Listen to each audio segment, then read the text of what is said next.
Olá pessoal, tudo bem? Meu nome é Sérgio Graças, esse aqui é o nosso canal Resistência contra o Racismo. E hoje nós vamos tratar de um assunto bem polêmico, cotas.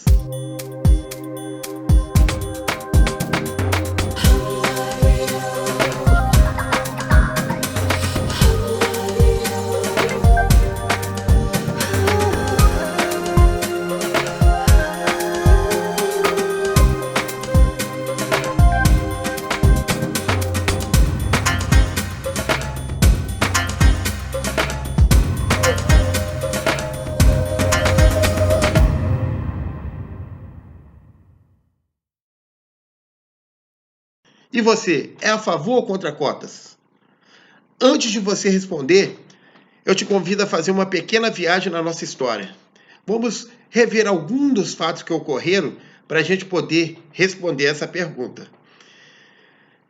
Em 1888, o Brasil ele teve a sua abolição da escravatura.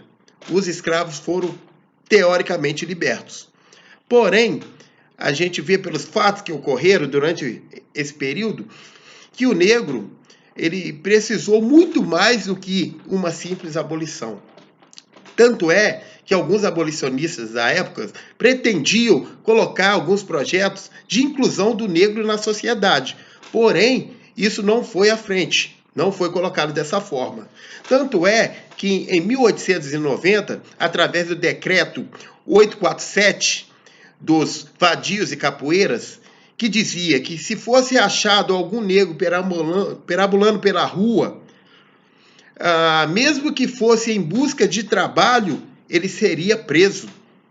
E se algum negro estivesse praticando a sua cultura, que era a cultura deles, a capoeira, também seria preso. E um contraponto a isso tudo, você vê lá que em 1911, o Brasil coloca a lei 9.081. O que dizia essa lei 9.081? Era a lei que incentivava a vinda de imigrantes para dentro do Brasil. Imigrantes italianos, poloneses, japoneses, entre outros, vinham aqui para o Brasil com suas passagens custeadas. E muitas das vezes já com moradias, e se essas pessoas que vinham para cá para o Brasil, se eles se casassem aqui dentro do Brasil, muitas das vezes tinham até terras, eles ganhavam até terras. E ao contrário disso, não, o negro, na verdade, era visto com maus olhos. Por quê? Por que eu digo isso? Em 1911, no mesmo ano, em 1911, no Congresso de Raças em Londres, João Batista de Lacerda apresenta esse quadro aqui, ó, A Redenção de Cã. O que figura esse quadro? Esse quadro, ele representa aqui uma mulher negra que teve uma filha parda, que se casou com um homem branco e que teve um neto branco. E nessa foto ela está agradecendo a Deus porque ela teve um neto branco e embranqueceu a raça. E esse era o projeto que o Brasil pretendia embranquecer a nossa raça. Ele olhava para o negro como se fosse algo que ele precisasse o quê? Exterminar do nosso país. E isso foi fomentado, foi colocado em prática através do eugenismo, através de Renato Ferraz Kell, que é o pai do eugenismo no Brasil, né? Que ele trouxe essa teoria que foi instituída por Francis Galton, que ele entendia que não somente as condições físicas, por exemplo, como olho, cabelo, aparência física, não somente isso, mas também as questões intelectuais fossem hereditárias. Assim, ele veio com essas práticas eugenistas e começou a criar alguns congressos aqui dentro do Brasil. Em 1929 foi implantado aqui o Boletim da Eugenia, onde havia alguns encontros com pessoas famosas aqui dentro do Brasil, onde eles incluía a questão do eugenismo, tentavam incluir a questão do eugenismo até mesmo no nosso governo. E pessoas conhecidas, como o médico Miguel Couto, como o escritor Monteiro Lobato, que esse último Monteiro Lobato, que muitas das vezes elogiou bastante Renato Ferraz Kell, que era o pai do eugenismo aqui, e tanto é que Monteiro Lobato até mesmo escreveu um livro, né? O nome desse livro era O Presidente Negro, que retratava um presidente dos Estados Unidos que chegava ao posto, né, de presidente, e ele reconhecia que a raça dele não era uma raça legal e que queria fazer com que todos que viesse a instituir dentro dos Estados Unidos uma raça genuína, uma raça superior. Então, esse era o pensamento também de Monteiro Lobato.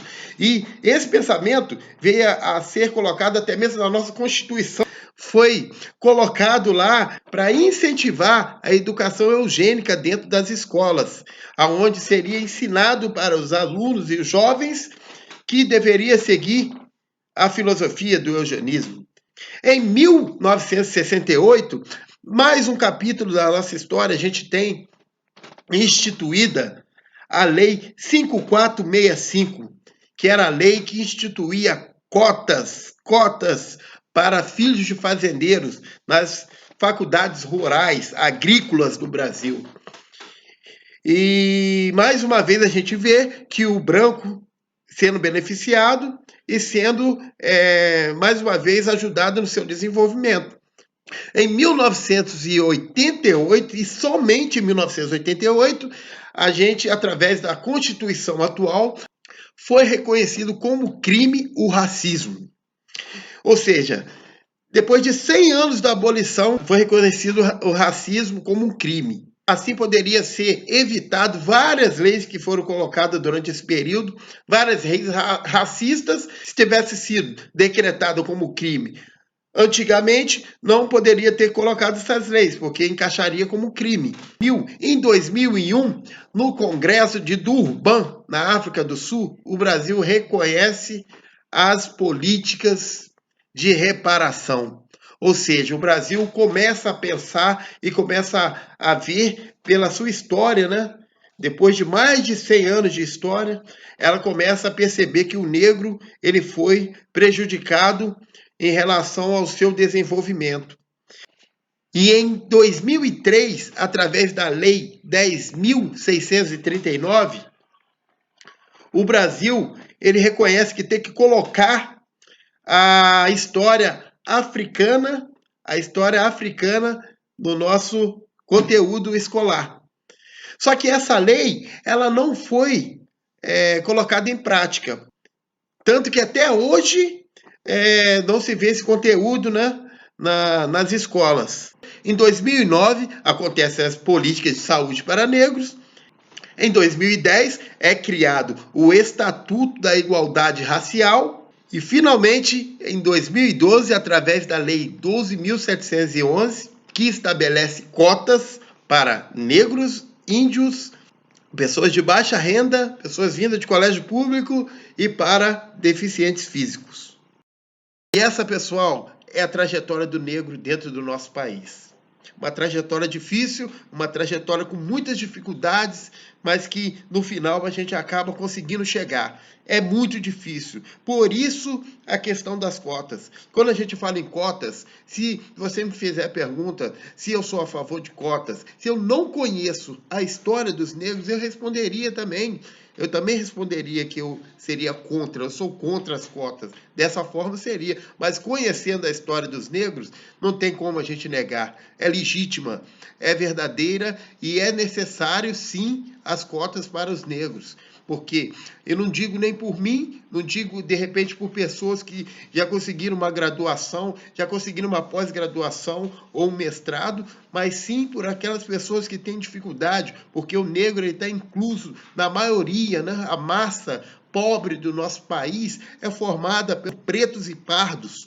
E assim fica muito difícil da gente conseguir o nosso avanço se a gente não tiver esse auxílio que era para ter ocorrido lá no passado, após a nossa abolição, e não foi planejado, pelo contrário, tentaram até mesmo exterminar a nossa raça. Porém, a gente conseguiu vencer, A gente tem uma história aqui no nosso país de muita guerra, de muita luta e de muita vitória. E assim a gente vai conseguir mais uma. Alguns fatos entristecem a nossa luta, né? Como nessa semana a gente teve aí um ex-ministro que tentou revogar a portaria e permitir as cotas, né, de pós-graduação, mestrado para os negros. Ele tentou revogar, mas ainda bem que o MEC foi lá e revogou essa ação desse ex-ministro que tentou, dessa forma, impedir o nosso progresso. Assim, dessa forma, a gente não consegue crescer. Porém, se a gente tiver com um pensamento unido, para que a gente possa pensar nos nossos irmãos, assim a gente consegue também o crescimento consegue o crescimento e juntos a gente pode fazer o nosso Brasil muito melhor. Pessoal, é isso aí. Pessoal, é isso aí. Se você gostou do vídeo, dê o seu like aí, compartilhe. Se você ainda não é inscrito, se inscreva. Logo mais a gente coloca mais vídeos aí. E aqui no nosso canal, a gente vai ser sempre resistência.